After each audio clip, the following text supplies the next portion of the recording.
तो आज की पहली टाइप हम उठा लेते हैं, कौन सी? एक बार सारे बोलो, फिर से बोलो। अब रेसिप्रोकल शब्द हमें सजेस्ट कर रहा है उल्टा।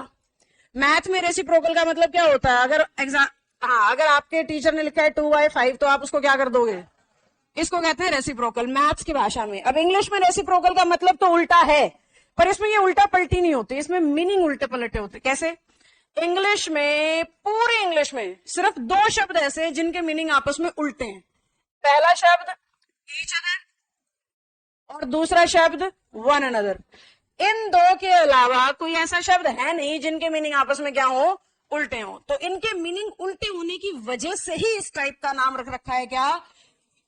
क्योंकि इन दोनों शब्दों के मीनिंग आपस में उल्टे हैं। कैसे मैम? ईच और वन इशारा करता है बेटा सिंगुलर की तरफ, अदर और अनदर इशारा करता है एक से ज्यादा की तरफ, और इंग्लिश में सिंगुलर का उल्टा माना जाता है किसको?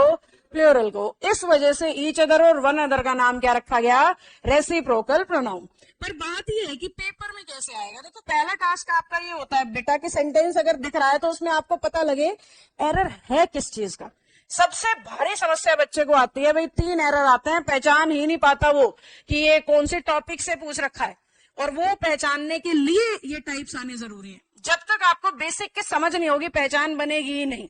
आप में से जो जो भी बच्चा प्रीवियस ईयर करता होगा, मॉक टेस्ट लगाता होगा, उसको सबसे बड़ी समस्या ये आती होगी कौन से टॉपिक का क्वेश्चन है पता ही नहीं चला।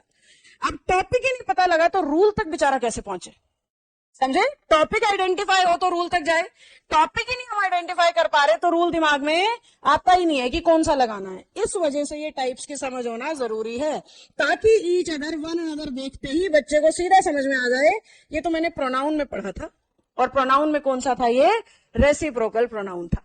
बात कुछ कुछ समझ आई कि नहीं? This is your first job. Another, हमें ये पता होना चाहिए ईच अदर सिर्फ इंग्लिश में 2 लोगों को दिखा सकता है और वन अनदर बहुत सारों को, 2 से ज्यादा को। तो आपका एग्जामिनर ना क्वेश्चन के अंदर मेंशन करेगा कि बात 2 की हो रही है या 2 से ज्यादा की। अगर बात 2 की हो रही है बेटा तो सीधा सीधा तुमने लगा देना ईच अदर। अगर बात 2 से ज्यादा की हो रही है तो तुम झुक जाओगे किसकी तरफ? अब पेपर में होता क्या है, बात करेगा 2 की लिख देगा वन अनदर, बात करेगा 5 की लिख देगा ईच अदर। तो बच्चे को ध्यान जाना चाहिए जी, ईच अदर तो सिर्फ 2 सब्जेक्ट्स के लिए आएगा और वन अदर 2 से ज्यादा के लिए। बात समझ आई या नहीं आई?